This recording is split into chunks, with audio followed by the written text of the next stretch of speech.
श्वसन तंत्र का लगभग 30 से 40 क्वेश्चन है। इससे एक बार पूरा टॉपिक रिवाइज भी हो जाएगा। और ये क्वेश्चन है ये मैंने एनसीईआरटी बुक से प्लस जो पीछे प्रतियोगिता परीक्षा में पूछे गए प्रश्न हैं उनको मैं आपके सामने लेके आया हूं। तो एक एक क्वेश्चन को समझते हैं और उसके संबंधित एक दो बातें और होंगी वो भी आपको बताई जाएंगी। तो एक तरीके से पूरे टॉपिक का क्या हो जाएगा, रिवीजन हो जाएगा। एक एक क्वेश्चन को बढ़िया तरीके से देखते हैं। निम्नलिखित कथनों पर विचार कीजिए। निम्नलिखित कथनों पर विचार कीजिए। स्वपोषी जीवों की कार्बन तथा ऊर्जा की आवश्यकता प्रकाश संश्लेषण द्वारा होती है। मैं आपको एक बार बता देता हूं कि एक होती है प्रकाश संश्लेषण की विक्रिया। प्रकाश संश्लेषण की विक्रिया, पेड़ पौधों के अंदर प्रकाश संश्लेषण भी होता है और श्वसन की क्रिया भी होती है, दोनों क्रियाएं चलती हैं। ठीक है। प्रकाश संश्लेषण की क्रिया तो केवल दिन में होती है, सूर्य के प्रकाश की उपस्थिति में होती है। श्वसन की क्रिया दिन में भी चलती है और रात को भी चलती है। तो प्रकाश संश्लेषण की क्रिया में क्या होता है, पेड़ पौधा अपना भोजन बनाता है। भोजन किस तरीके से बनाता है, देखो 6CO2 प्लस 12H2O प्रकाश की उपस्थिति में, प्रकाश की उपस्थिति में क्लोरोफिल वर्णक की उपस्थिति में, क्लोरोफिल वर्णक की उपस्थिति में। ये जो क्लोरोफिल वर्णक होता है ये क्लोरोप्लास्ट या हरित लवक के अंदर पाया जाता है, जिसके कारण पत्तियों का रंग क्या होता है, हरा होता है। ये क्लोरोफिल वर्णक का काम होता है प्रकाश को अपनी ओर आकर्षित करना, प्रकाश को अपनी ओर खींचना। तो प्रकाश की उपस्थिति में जो ये वातावरण से CO2 ग्रहण कर लेते हैं पेड़ पौधे, और जो H2O ग्रहण है वो जड़ों से H2O ले लेते हैं। ये आपस में विक्रिया करके क्या बनाते हैं, पेड़ पौधे अपने भोजन बनाते हैं भी। इसलिए इसको क्या कहते हैं, स्वपोषी कहलाते हैं, खुद का अपना भोजन बनाते हैं ये। प्लस इसके साथ साथ 6O2 प्लस 6H2, इसको संतुलित कर लेना भी अभिक्रिया को। तो ये क्रिया होती है प्रकाश संश्लेषण की अभिक्रिया। अब मैं आपको थोड़ा सा बता देता हूं कि प्रकाश संश्लेषण की अभिक्रिया में जो CO2 होता है ना, CO2 से किसका निर्माण होता है, C6H12O6 का निर्माण होता है। यहाँ क्या होता है दोस्तों, यहाँ मैं आपको बता देता हूं कि यहाँ हाइड्रोजन जुड़ता है ना, तो ये जो CO2 का क्या होता है, यहाँ CO2 का क्या होता है, अपचयन होता है, अपचयन होता है। और H2O से O2 का क्या होता है, निर्माण होता है। ध्यान रखना, यहाँ H2O का क्या हुआ है, यहाँ H2O का हुआ है ऑक्सीकरण हुआ है। ठीक है। तो यहाँ से हाइड्रोजन हटी है तो यहाँ क्या हुआ है, इसका ऑक्सीकरण या उपचयन हुआ है, और यहाँ CO2 का क्या हुआ है, अपचयन हुआ है। तो आपको ये पूछ लिया जाए कि प्रकाश संश्लेषण की अभिक्रिया में किन कच्चे पदार्थों की आवश्यकता होती है, आप कहोगे CO2 और H2O की आवश्यकता होती है। ग्लूकोज या कार्बोहाइड्रेट बनता है और O2 और H2O बनता है। ये जो ग्लूकोज बनता है दोस्तों पेड़ पौधों के अंदर, मैं आपको बता देता हूँ, ये ग्लूकोज होता है ना, ये अवर्णी लवक के अंदर संग्रहित होता है। ये मैंने बात कोशिका के अंदर बताई थी। अवर्णी लवक के अंदर संग्रहित किसके रूप में होता है, स्टार्च के रूप में होता है, स्टार्च के रूप में संग्रहित हो जाता है ये। अब बात करते हैं श्वसन की क्रिया के अंदर क्या होता है। श्वसन की क्रिया के अंदर किसकी प्राप्ति होती है, में ऊर्जा की प्राप्ति होती है। यही उल्टी हो जाती है ये अभिक्रिया, ये क्या हो जाती है, उल्टी हो जाती है। तो एक बार मैं आपको बता देता हूँ, श्वसन की अभिक्रिया के दौरान ये जो C6H12O6 होता है ये मनुष्य के अंदर होती है भी। C6H12O6 ये ग्लूकोज होता है, हम भी ग्रहण करते हैं और पेड़ पौधे प्रकाश संश्लेषण के द्वारा ग्रहण करते हैं। इसमें क्या होता है, ये श्वसन की क्रिया, श्वसन के दौरान हम ऑक्सीजन गैस ग्रहण करते हैं। जो गैस हम श्वसन के दौरान ग्रहण करते हैं वही गैस पेड़ पौधे ग्रहण करते हैं दोस्तों। और प्रकाश संश्लेषण के दौरान कौन सी गैस ग्रहण करते हैं, CO2 ग्रहण करते हैं। पर प्रकाश संश्लेषण के दौरान ग्रहण की गई CO2 की मात्रा होती है ना, वो श्वसन के दौरान ग्रहण की गई O2 की मात्रा से क्या होती है, O2 की मात्रा से क्या होती है, कम होती है। तब हम ये कह देते हैं कि सामान्यतः जो पेड़ पौधे हैं वो ऑक्सीजन छोड़ते हैं और CO2 क्या करते हैं, ग्रहण करते हैं। CO2 क्या करते हैं, ग्रहण करते हैं। सॉरी, इस प्रकाश संश्लेषण में ये जो CO2 है ना, CO2 वो ग्रहण कर रहा है पेड़ पौधा, और एक O2 ग्रहण कर रहा है। और प्रकाश संश्लेषण द्वारा क्या छोड़ रहा है, O2 छोड़ रहा है। और श्वसन के दौरान क्या छोड़ रहा है, जो गैस हम श्वसन के दौरान छोड़ते हैं वही गैस पेड़ पौधे छोड़ते हैं। तो हम कौन सी छोड़ते हैं, CO2 छोड़ते हैं। तो पेड़ पौधे भी श्वसन करेंगे तो क्या छोड़ेंगे, CO2 छोड़ेंगे। पर उस CO2 की मात्रा होती है ना, जो श्वसन के दौरान जो CO2 छोड़ते हैं उसकी मात्रा होती है वो इस O2 की तुलना में क्या होती है, वो कम होती है। इसलिए हम ये कह देते हैं कि सामान्य पेड़ पौधे होते हैं ना, वो क्या CO2 तो क्या करते हैं, CO2 छोड़ते हैं और CO2 क्या करते हैं, ग्रहण करते हैं। पर रात को क्या होता है, प्रकाश संश्लेषण की अभिक्रिया नहीं होती है दोस्तों, केवल श्वसन की अभिक्रिया होती है। तो हम ये कहते हैं कि पेड़ पौधे है ना वो O2 ग्रहण करते हैं रात को, और CO2 क्या करते हैं, छोड़ते हैं। तो ये आपके समझ में आ जाने। श्वसन के दौरान क्या होगा, 6O2 की उपस्थिति में क्या होगा, ये H2O2 के अंदर टूट जाएगा, ये CO2 प्लस H2O, ये 6 इसको संतुलित कर लेना अभी अभिक्रिया को। ये श्वसन अभिक्रिया है, प्लस एटीपी के रूप में ऊर्जा की प्राप्ति होगी। तो श्वसन अभिक्रिया में एटीपी के रूप में किसकी प्राप्ति होती है, ऊर्जा की प्राप्ति होती है। बहुत बढ़िया तरीके से मैंने बताया, ये मनुष्य के अंदर होते हैं। मनुष्य के अंदर ग्लूकोज होता है, वो ऑक्सीजन ग्रहण करते हैं हम, और फिर वो CO2 और H2O में टूट जाता है, और एटीपी ऊर्जा के रूप में हमें एडिनोसिन ट्राइफॉस्फेट एटीपी के रूप में हमें क्या मिल जाती है, ऊर्जा मिल जाती है। ये श्वसन की क्रिया होती है, ये पेड़ पौधों के अंदर प्रकाश संश्लेषण की क्रिया होती है। तो इन दोनों में आप समझ लेना कौन से पदार्थों की इसमें आवश्यकता होती है, कौन से पदार्थों का निर्माण होता है। श्वसन के दौरान ऊर्जा का निर्माण होता है, प्रकाश संश्लेषण के दौरान भोजन का निर्माण होता है। अब देखते हैं, स्वपोषी जीवों में कार्बन तथा ऊर्जा की आवश्यकता प्रकाश संश्लेषण द्वारा पूर्ति होती है। हाँ, प्रकाश संश्लेषण द्वारा कार्बन तथा ऊर्जा की आवश्यकता प्रकाश संश्लेषण द्वारा क्या होती है, हाँ भी प्रकाश संश्लेषण के द्वारा क्या होती है, इसकी प्राप्ति होती है। ठीक है, पौधों द्वारा अप्रयुक्त कार्बोहाइड्रेट उसके ग्लाइकोजन के रूप में क्या होते हैं, संचित होते हैं। पेड़ पौधों में जो भोजन होता है वो ग्लाइकोजन के रूप में नहीं होता, किसके रूप में होता है, स्टार्च के रूप में होता है। दोस्तों ध्यान रखना, किसके रूप में होता है, स्टार्च के रूप में होता है। और ध्यान रखना, मनुष्य के अंदर होता है ना, मनुष्य के अंदर भोजन होता है, वो हम ग्लूकोज के रूप में ग्रहण करते हैं भोजन, पर वो यकृत के अंदर जाकर, किसके अंदर जाकर, यकृत के अंदर जाकर भोजन किसके रूप में संग्रहित हो जाता है, ग्लाइकोजन के रूप में संग्रहित होता है। ग्लाइकोजन के रूप में भोजन संग्रहित हो जाता है। बहुत बार बता चुका हूं ये चीजें मैं। जंतु के अंदर भोजन ग्लाइकोजन के रूप में यकृत के अंदर संग्रहित होता है। पादपों के अंदर भोजन स्टार्च के रूप में अवर्णी लवक के अंदर क्या होता है, संग्रहित होता है भोजन आकर। ठीक है, तो इसमें पेड़ पौधों के अंदर कार्बोहाइड्रेट ग्लाइकोजन के रूप में नहीं होता।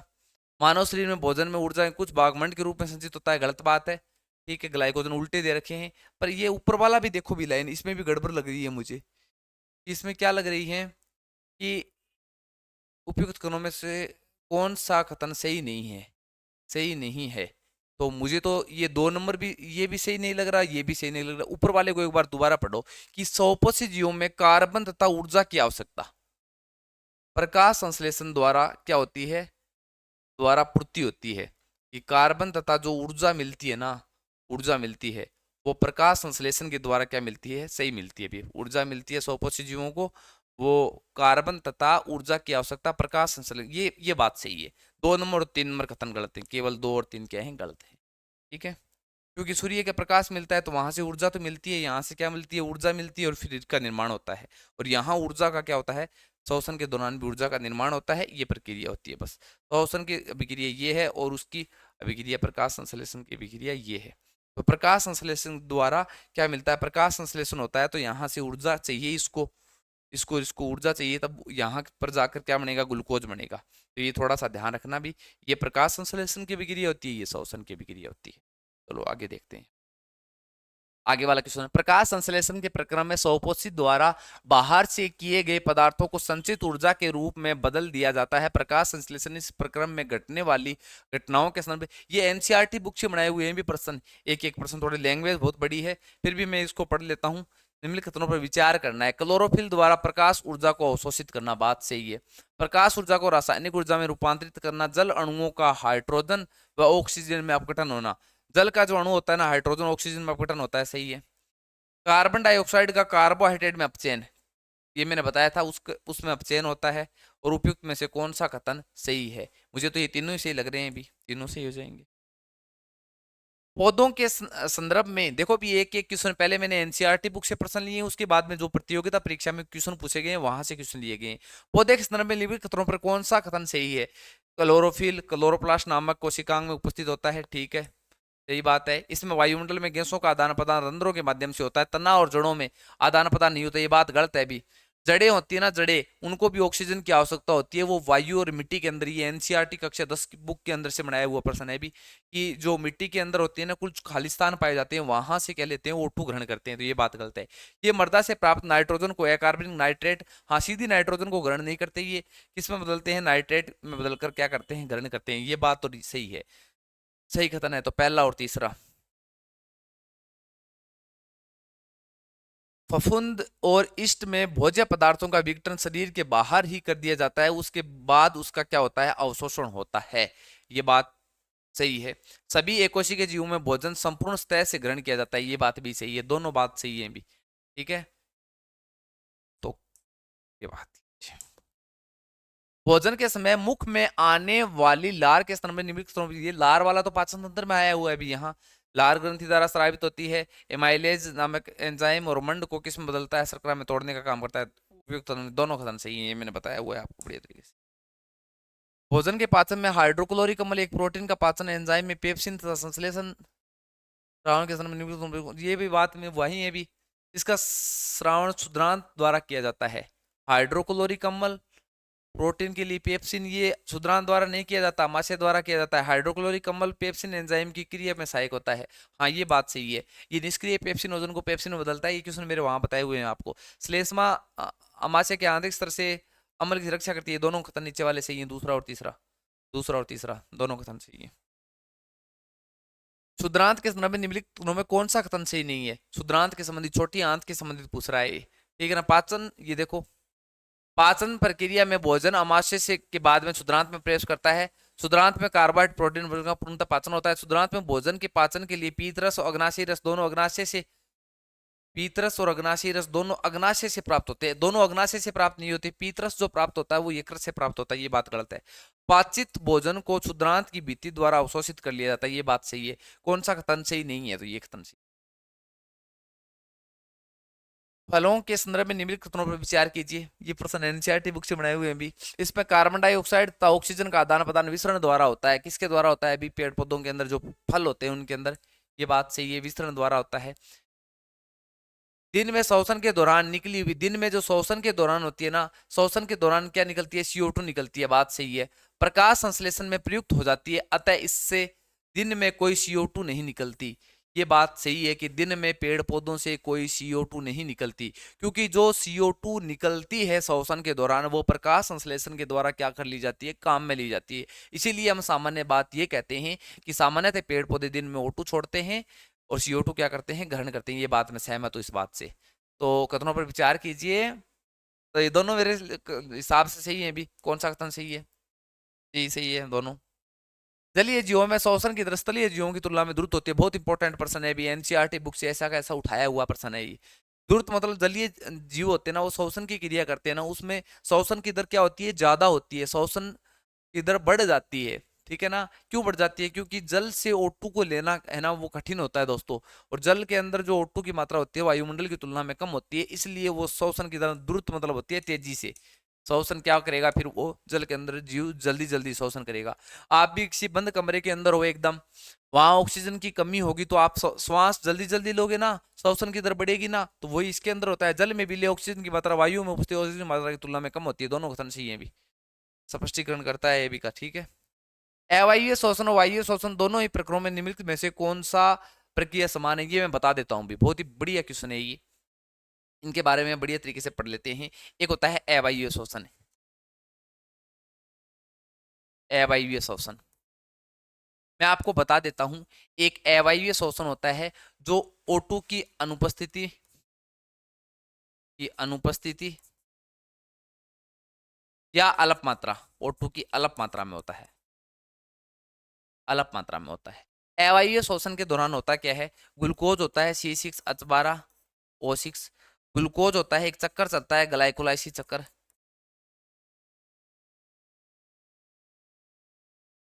ग्लाइकोलाइसिस चक्कर चलता है। अवायवीय शोषण की बात कर रहा हूं। ये ग्लाइकोलाइसिस चक्कर के द्वारा 2 पायरुविक अम्ल का निर्माण होता है। ये 3 कार्बन का होता है। कितने कार्बन का होता है? 3 कार्बन का होता है। इसका सूत्र होता है CH3C double bond OC OH, ये होता है। ठीक है। तो इसमें कितने कार्बन होते हैं? 3 कार्बन का, प्लस इसमें 2 ATP, शुद्ध ATP का कितने निर्माण होता है? शुद्ध ATP टोटल ग्लाइकोलाइसिस चक्कर के द्वारा अवायवीय जीवों के अंदर होते हैं, उनके अंदर 4 ATP का निर्माण होता है, पर 2 ATP खर्च हो जाती है इसमें, तो शुद्ध 2 ATP प्लस 2NADH2 का निर्माण होता है, ध्यान रखना, ये निर्माण होता है। उसके बाद में फिर क्या होता है? उसके बाद में एक तो होता है, 2 तरीके से बनते हैं भी। ये जो ग्लाइकोलाइसिस चक्कर होता है ये कोशिका द्रव्य के अंदर होता है। किसके अंदर होता है दोस्तों? कोशिका द्रव्य के अंदर होता है, कोशिका द्रव्य के अंदर चलता है। अब मैं आपको आगे बता देता हूं कि ये जो पायरुविक अम्ल है, ये जब O2 की अनुपस्थिति होगी ना, अनुपस्थिति होगी तो ये किस में बदलेगा, और O2 की अल्प मात्रा होगी, ये अल्प मात्रा होगी तो ये किस में बदलेगा। O2 की जब अनुपस्थिति होगी ना, जैसे ईस्ट और जीवाणु होते हैं उनके अंदर अवायवीय शोषण होता है दोस्तों, तो ये एथेनॉल में बदलेगा। किस में बदलेगा, एथेनॉल प्लस CO2, ठीक है, प्लस एटीपी, तो वो एटीपी का निर्माण हुआ है वही रहेगा। और ये जो O2 की अल्प मात्रा होगी ना, वो बदलेगा लैक्टिक अम्ल में, लैक्टिक अम्ल में बदलेगा प्लस CO2, ठीक है, इसमें बदलेगा। अभी मैं बता देता हूँ, अवायवीय शोषण के अंदर O2 की अल्प मात्रा में होता है, अवायवीय शोषण अनुपस्थिति में होता है। O2 की अनुपस्थिति में होता है वो एथेनॉल का निर्माण होता है, और CO2 का निर्माण होता है, एथेनॉल का निर्माण होता है। वो एग्जाम्पल है ईस्ट और कवक। ये ईस्ट और कवक के अंदर होता है O2 की अल्प मात्रा के अंदर। अपने जो मांसपेशियां होती हैं ज्यादा काम करते हैं, तो मांसपेशियों के अंदर ऑक्सीजन बहुत कम पहुंच पाती है। इस हाथ से ज्यादा काम कर रहा हूं, हाथ में दर्द होगा, क्योंकि यहाँ ऑक्सीजन पर्याप्त मात्रा में नहीं पहुंचेगी। नहीं पहुंचेगी तो जो ग्लूकोज है उसका पूर्णतः अपघटन नहीं होगा, पूर्णतः ऑक्सीकरण नहीं होगा, तो फिर किसका निर्माण हो जाएगा, लैक्टिक अम्ल का निर्माण हो जाएगा। थोड़े समय के बाद में इस पर जब गर्म मसाज वगैरह करते हैं तो यहाँ खून का प्रवाह होता है, खून का प्रवाह होता है तो O2 उनको पूर्ण रूप से मिल जाएगी, O2 पूर्ण रूप से मिल जाएगी, तो ये लैक्टिक अम्ल है ना, आगे CO2 और H2O में टूट जाएगा। तो ये होता है दोस्तों अवायवीय शोषण। तो आपको ये पूछा जा सकता है कि अवायवीय शोषण के दौरान ग्लाइकोलाइसिस चक्र के अंदर कितने एटीपी की प्राप्ति होती है। आप कहोगे कि हमें 2 एटीपी की प्राप्ति होती है, निर्माण 4 एटीपी का होता है, पर 2 NADH2 का निर्माण भी होता है, ठीक है ना। पर ये 2 NADH2 होती है ना दोस्तों, ये मैं बता देता हूँ, अवायवीय शोषण के दौरान ये 2 NADH2 है ना, ये एटीपी में नहीं बदल पाती है। किस में नहीं बदल पाती है, एटीपी में नहीं बदल पाती है। कारण क्या है, क्योंकि 2 NADH2 को एटीपी में बदलने के लिए इलेक्ट्रो ट्रांसफर सिस्टम इसकी आवश्यकता होगी, और ये होता है माइटोकॉन्ड्रिया के अंदर। किसके अंदर होता है, माइटोकॉन्ड्रिया के अंदर। और मैं आपको बता देता हूं, जीवाणु और जो ईस्ट पाए जाते हैं उसके अंदर माइटोकॉन्ड्रिया क्या होता है, अनुपस्थित होता है। इसलिए ये जो ग्लाइकोलाइसिस चक्र के द्वारा अवायवीय जो जीव हैं उनके अंदर कितने एटीपी की प्राप्ति होती है, 2 एटीपी की प्राप्ति होती है। चलो, एथेनॉल और लैक्टिक अम्ल बनते हैं अवायवीय शोषण के दौरान। इसके बाद में थोड़ा सा मैं आगे वायवीय शोषण को समझा देता हूं। वायवीय शोषण, वायवीय शोषण, वायवीय शोषण, वायवीय शोषण के अंदर ऑक्सीय शोषण बोलते हैं। O2 की उपस्थिति में होता है, O2 की उपस्थिति में होता है ये, जो सामान्य हमारे कोशिकाओं के अंदर होता है ये, ठीक है ना। तो इसके अंदर किसका निर्माण होता है, उसके अंदर सीधा सा बता देता हूँ, C6H12O6 plus 6O2, 6CO2 plus 6H2O plus ATP के रूप में ऊर्जा की प्राप्ति होती है। और अवायवीय शोषण के दौरान 38 एटीपी की क्या होती है, हमें प्राप्ति होती है। सामान्य तो यही है भाई, पर इसके अंदर 2 चक्कर चलते हैं। एक तो देखो C6H12O6 वही ग्लाइकोलाइसिस चक्कर, ग्लाइकोलाइसिस चक्कर चलेगा, 2 पायरुविक अम्ल, पायरुविक अम्ल का निर्माण होगा, प्लस वही एटीपी ऊर्जा का निर्माण होगा। और फिर उसके अंदर क्या चलेगा, पायरुविक अम्ल से है ना एसिटिलीन कोएंजाइम बनेगा, एसिटिलीन कोएंजाइम, कोएंजाइम बनेगा। ये होता है, इसको बोलते हैं लिंक रिएक्शन। क्या बोलते हैं, लिंक रिएक्शन, लिंक रिएक्शन बोलते हैं। इसमें ग्लाइकोलाइसिस चक्कर होता है, ये कोशिका द्रव्य के अंदर होता है, कोशिका द्रव्य। ये जो लिंक रिएक्शन होती है ना, ये होती है माइटोकॉन्ड्रिया की जो भित्ति होती है ना, माइटोकॉन्ड्रिया भित्ति के अंदर होता है, मैट्रिक्स भरा होता है, तो ये माइटोकॉन्ड्रिया के अंदर होती है, माइटोकॉन्ड्रिया के अंदर मैट्रिक्स के अंदर होती है ये लिंक रिएक्शन। इसके लिए एसिटिलीन कोएंजाइम। फिर चलता है क्रेब्स चक्कर। कौन सा चक्कर चलता है, क्रेब्स चक्कर चलता है। क्रेब्स चक्कर चलता है, उससे क्या बनता है, 6CO2 प्लस से 6H2O का निर्माण होता है, प्लस एटीपी की क्या होती है, प्राप्ति होती है। ये जो क्रेब्स चक्कर होता है ये भी किसके अंदर चलता है, माइटोकॉन्ड्रिया के अंदर चलता है। तो ये क्वेश्चन पूछा जा सकता है। पर मैं आपको बता देता हूँ, ग्लाइकोलाइसिस चक्र के द्वारा वायवीय जो शोषण होता है ना, उनके द्वारा कितने एटीपी की प्राप्ति होती है, 2 एटीपी की प्राप्ति शुद्ध वो हो गई, प्लस उसमें 2 NADH2, वही है 2 NADH2 होता है ना, इसमें एटीपी में कन्वर्ट हो जाता है, क्योंकि इलेक्ट्रो ट्रांसफर सिस्टम तो के द्वारा किसमें कन्वर्ट हो जाता है, एटीपी में कन्वर्ट हो जाता है। एक NADH2 से 3 एटीपी की प्राप्ति होती है, तो 2 NADH2 से 6 एटीपी की प्राप्ति होती है। मतलब वायवीय जीवों के अंदर जो ग्लाइकोलाइसिस चक्कर होता है ना, उसके द्वारा टोटल है ना 8 एटीपी की प्राप्ति हो जाती है, 8 एटीपी की प्राप्ति हो जाती है, ठीक है। और जो लिंक रिएक्शन के द्वारा 6 एटीपी की प्राप्ति होती है और क्रेब्स चक्कर द्वारा 24 एटीपी की प्राप्ति होती है। टोटल इनको जोड़ेंगे ना तो 38 एटीपी आएगा भी, ठीक है ना। टोटल कितने एटीपी आएगा? 38 एटीपी आएगा। तो ये वायवीय शोषण होगा। अब देखो अभी उनके प्रश्नों को, अब देखो अवायवीय वायवीय शोषण के दौरान दोनों के अंदर ग्लाइकोलाइसिस चक्र चलता है, पायरुविक अम्ल का निर्माण तो होगा। ग्लूकोज जो कि एक 6 कार्बन वाला अणु है, 3 कार्बन वाले अणु पायरुविक का निर्माण करेंगे। ये बात सही है और गलत मिलेंगे इनके अंदर, देख लेना। वो निम्नलिखित में से कौन सा कोशिका की आंत्रोसिस एंडोथेरेपी क्रियाओं के प्रकलन ईंधन के रूप में, भाई ईंधन के रूप में तो एटीपी की होती है, जिसको ऊर्जा की क्या बोला जाता है? मुद्रा बोला जाता है। मनुष्य में श्वसन के संदर्भ में निम्न के पर विचार कीजिए। नासा द्वार में उपस्थित महीन जो बाल होते हैं ना, महीन बाल होते हैं, वो वायु को फिल्टर करने में मदद होते हैं। सीलिया बोलते हैं इसको, क्या बोलते हैं? सीलिया बोलते हैं बालों को, ठीक है ना। श्वास चक्र में के समय जब वायु अंदर और बाहर आती है तो फेफड़े सदैव वायु का अपशिष्ट आयतन रखते हैं, जिससे ऑक्सीजन शोषण तथा कार्बन डाइऑक्साइड के मोचन में पर्याप्त समय मिल सके। बात सही है एकदम, ठीक है ना। अपशिष्ट आयतन रखते हैं फेफड़े अपने अंदर, ठीक है। मानव में हीमोग्लोबिन नामक श्वसन वर्णक पाया जाता है। ये कक्षा 10 की एनसीईआरटी बुक के अंदर से उठाई हुई है, जो फुफ्फुस की वायु में ऑक्सीजन लेकर उन ऊतकों तक पहुंचते हैं जिनमें ऑक्सीजन की क्या होती है? कमी होती है। तो ये दोनों तीनों चीजें ना, ये सही है मेरे हिसाब से। तो मेरे हिसाब से क्या सही है ही। मनुष्य में एडम्स एप्पल्स, ये मैंने बताया था, ये जो लेरिक्स होता है ना अपना, लेरिक्स लेरिक्स लेरिक्स के ऊपर उभरा हुआ भाग होता है। ये अपना लेरिक्स है ना, इसके ऊपर उभरा हुआ भाग होता है, बाहर क्यों निकला होता है। पुरुषों में ज्यादा विकसित होता है महिलाओं की तुलना में, ठीक है ना। तो ये जो एडम, ये क्या होता है? श्वास नली की उपास्थि। ये जो उपास्थि का बना होता है, किससे बना होता है? उपास्थि का बना होता है, लेरिक्स की थायराइड थायराइड उपास्थि। तो लेरिक्स के ऊपर पाया जाता है, ध्यान रखना, ठीक है। तो इसका आंसर ये हो। मनुष्य में फुफ्फुसों की कुल जैविक क्षमता कितनी होती है? देखो भी फेफड़ों की जो कुल जैविक क्षमता की बात करें तो ये होती है 4600, याद रख लेना भी, 4600 ml होती है। और जो सामान्य जो O2 एक श्वसन के दौरान O2 ग्रहण करते हैं, कितने O2 ग्रहण करते हैं और कितनी छोड़ते हैं? सामान्यतः 500 ml, 500 ml O2 हम एक साथ नॉर्मल ग्रहण करते हैं और एक साथ छोड़ते हैं। और फेफड़ों की जो टोटल क्षमता पूछ लेना तो वो होती है 6000 ml, 6000 ml होती है टोटल फेफड़ों की क्षमता होती है, ठीक है। तो इसके अंदर 4800 ml आ जाएगा। हीमोग्लोबिन में एक अणु में ऑक्सीजन कितने अणु? देखो भी एक हीमोग्लोबिन होता है ना, एक हीमोग्लोबिन वो 4 O2 के अणु अपने साथ लेकर चलता है, अणु अपने साथ लेकर चलता है। O2 का जो परिवहन होता है वो हीमोग्लोबिन के रूप में होता है। हीमोग्लोबिन के साथ ऑक्सीजन जुड़ के चलते हैं। आपको ये पूछ ले कि 1 ग्राम हीमोग्लोबिन के अंदर, 1 ग्राम हीमोग्लोबिन के अंदर कितने ऑक्सीजन, कितने ml ऑक्सीजन होती है? तो 1.34 ml ऑक्सीजन होती है, O2 होती है। आपको ये पूछ ले कि 100 ग्राम ऑक्सीजन युक्त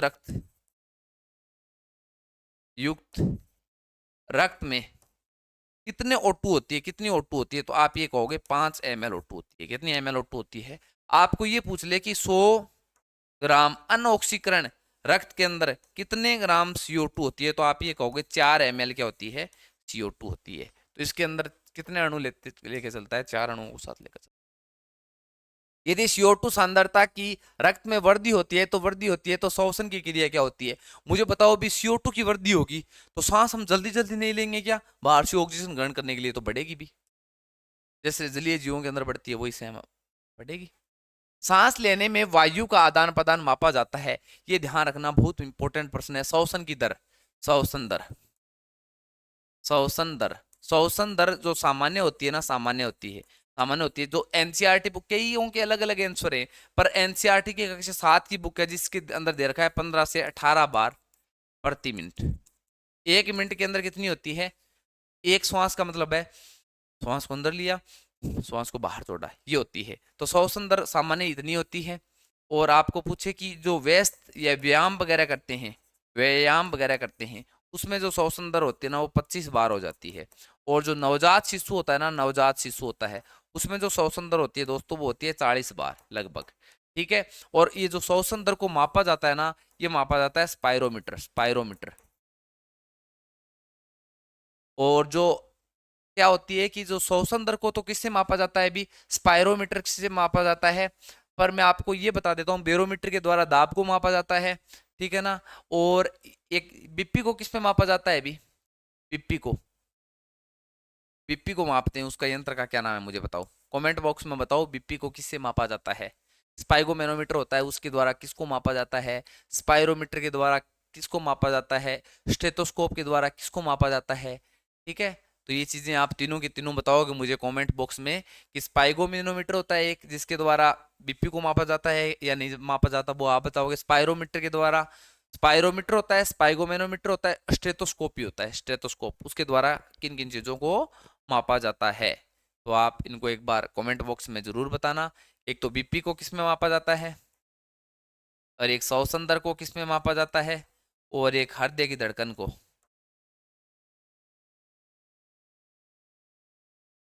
तीन है इसमें, स्पायरोमीटर, स्पाइगोमेनोमीटर और स्टेथोस्कोप, तीनों को बताओगे किससे मापा जाता है। चलो, तो कौन सा फेफड़ों का रोग है? फेफड़ों के द्वारा ब्रोकाई ब्रोकाइटिस, ठीक है, निमोनिया, अस्थमा, उपयुक्त सभी हो गए भी इसका, मेरा बताया हुआ है एक एक चीज। किस केसेरिकाओं में रक्त में कौन सा शोषण मरणक हीमोग्लोबिन? कॉकरोच में कौन सा श्वसन वर्णक पाया जाता है? ध्यान रखना, कॉकरोच के अंदर, कॉकरोच का जो रक्त होता है ना वो रंगहीन होता है। क्यों? क्योंकि जो कीट पाए जाते हैं ना, कॉकरोच कीट के अंदर आता है, तिलचट्टा बोलते हैं जिसको, तिलचट्टा बोलते हैं। ठीक है, ये कीट के अंदर आता है, उसके अंदर कोई श्वसन वर्णक नहीं पाया जाता, इसीलिए इसका रक्त का रंग भी क्या नहीं होता है, लाल वगैरह नहीं होता है, ये होता है रंगहीन होता है। तो श्वसन वर्णक क्या होता है इसके अंदर? अनुपस्थित होता है। सवर तंतु लेरिक्स के अंदर होते हैं भी, सवर तंतु पाए जाते हैं, लेरिक्स लेरिक्स में पाए जाते हैं। रक्त के माध्यम से कार्बन डाइऑक्साइड फेफड़ों में अधिकतर किस रूप में ले ली जाती है? तो किस रूप में ले ली जाती है मैं आपको बता देता हूं भी। O2 होती है ना, O2 का परिवहन होता है, वो तो होता है हीमोग्लोबिन के रूप में। और जो CO2 का जो परिवहन होता है ना दोस्तों, वो तीन तरीके से होता है भी। एक तो प्लाज्मा के रूप में होता है, और एक जो आरबीसी के रूप में होता है, और एक होता है वो होता है सोडियम कार्बोनेट व बाई कार्बोनेट के रूप में, कार्बोनेट व बाई कार्बोनेट के रूप में होता है। तो प्लाज्मा के रूप में होता है दोस्तों, वो आरबीसी के रूप में 23% होता है, प्लाज्मा के रूप में लगभग 7% के लगभग होता है, और 70% होता है वो कार्बोहाइड्रेट कार्बोनेट और बाई कार्बोनेट के रूप में होता है। तो केवल कार्बोक्सी अम्ल के रूप में नहीं होता, केवल हीमोग्लोबिन के साथ संयोजित नहीं होता, रक्त प्लाज्मा में घुली हुई, रक्त प्लाज्मा में तो घुली हुई होता है पर पूरा नहीं होता, तो इसका आंसर ये माना जाएगा फिर। ठीक है, ओजन निगलने और श्वसन का सामान्य मार्ग है, ये मैंने बताया है भी, घर्षणी है। ठीक है ना, भोजन ग्रहण करते हैं, सांस लेते हैं, घर्षणी कॉमन भाग है। सामान्य श्वसन के दौरान वायु की कितनी मात्रा अंदर और बाहर ली जाती है? तो 0.5 लीटर ली जाती है, ये मैंने बताया था, 500 ml बताया था ना। श्वसन क्रिया विधि किसके द्वारा नियंत्रित होती है? ये मैं बताता हूँ, श्वसन की जो क्रिया होती है ना वो किसके द्वारा नियंत्रित होती है दोस्तों? ये होती है मेडुला ओब्लागेटा द्वारा होती है। क्या होता है? मेडुला ओब्लागेटा द्वारा होती है। और जो भ्रूण अवस्था में होती है ना, श्वसन की क्रिया प्लेसेंटा द्वारा होती है। किसके द्वारा होती है? प्लेसेंटा द्वारा होती है। ठीक है, तो श्वसन की केंद्रीय तंत्रिका तंत्र होता है, उसका भाग होता है अभी मस्तिष्क होता है, जिस और जो मेरुरज्जु होता है केंद्रीय तंत्रिका तंत्र का भाग होता है। सेंटर जो नर्वस सिस्टम होता है उसके दो तरीके से बांटते हैं, एक तो मस्तिष्क और मेरुरज्जु। मस्तिष्क का जो अंतिम भाग होता है वो होता है मेडुला ओब्लागेटा। तो मेडुला ओब्लागेटा के द्वारा श्वसन की क्रिया क्या होती है? नियंत्रित होती है। तो इसका आंसर वो हो जाएगा। एक व्यक्ति ने अत्यधिक कसरत की तो वह कुछ आराम के लिए लेट जाता है, उसकी हृदय की धड़कनें बढ़ जाती है क्योंकि उसमें हो जाता है लैक्टिक अम्ल का जमाव हो जाता है उसके अंदर। ठीक है, पक्षियों में जैसे मनुष्य के अंदर लेरिक्स द्वारा जो आवाज निकलती है ना, पक्षियों में सेरिक्स के द्वारा आवाज निकलती है, सीरिक्स या सेरिक्स बोल सकते हैं हम। हीमोग्लोबिन में सबसे अधिक बंधुता होती है, O2 की होती है, ध्यान रखना। सांस लेने की दर बढ़ती है, सांस लेने की दर अम्लीय अम्लीय माध्यम में सांस लेने की दर बढ़ेगी, क्षारीय में बढ़ेगी, और अधिक मेहनत करने पर बढ़ेगी, उपयुक्त सभी। 1 ग्राम हीमोग्लोबिन में कितने O2 होते हैं? मैंने बताया था 1.3434 ml होते हैं। ठीक है, हीमोग्लोबिन एक श्वसन वर्णक है। फेफड़े किसके द्वारा घिरे होते हैं? फेफड़े किसके द्वारा घिरे होते हैं भी? वो ध्यान रखना, जो सिंगुलर पल्यूरल होता है ना, उससे याद रख लेना। पल्यूरल जो झिल्ली पाई जाती है चारों ओर, पल्यूरल झिल्ली पाई जाती है, उसके द्वारा फेफड़े क्या होते हैं? घिरे हुए होते हैं। ठीक है, इसके बाद में श्वसन में उपयुक्त ऊर्जा है, रासायनिक ऊर्जा है भी श्वसन में। निःशोषण एक होता है निःशोषण और एक होता है उच्छोषण। क्या होता है निःशोषण, एक होता है उच्छोषण। निःशोषण का मतलब होता है श्वास को अंदर लेना। क्या लेना है, अंदर लेना। इसका मतलब होता है श्वास को बाहर छोड़ना। आप खुद अंदर और बाहर लेके देख लो भी क्या होगा।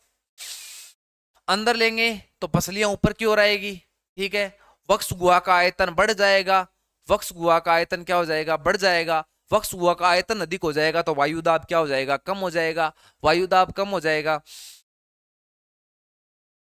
तो फेफड़े मुझे बताओ, अंदर लेंगे तो जो अपना डायफ्राम होता है ना, डायफ्राम, वो ये फेफड़े फूलेंगे नीचे की ओर जाएंगे तो डायफ्राम नीचे की ओर हो जाएगा, ठीक है ना। ये संकुचित हो जाएगा इस तरीके से नीचे की ओर। तो इसमें देख लीजिए निःशोषण में तनुपट और बाह्य अंतरा पेशियां संकुचित होती हैं, संकुचित होती हैं तनुपट, और बाह्य अंतरा पेशियां शिथिलित हो जाती हैं।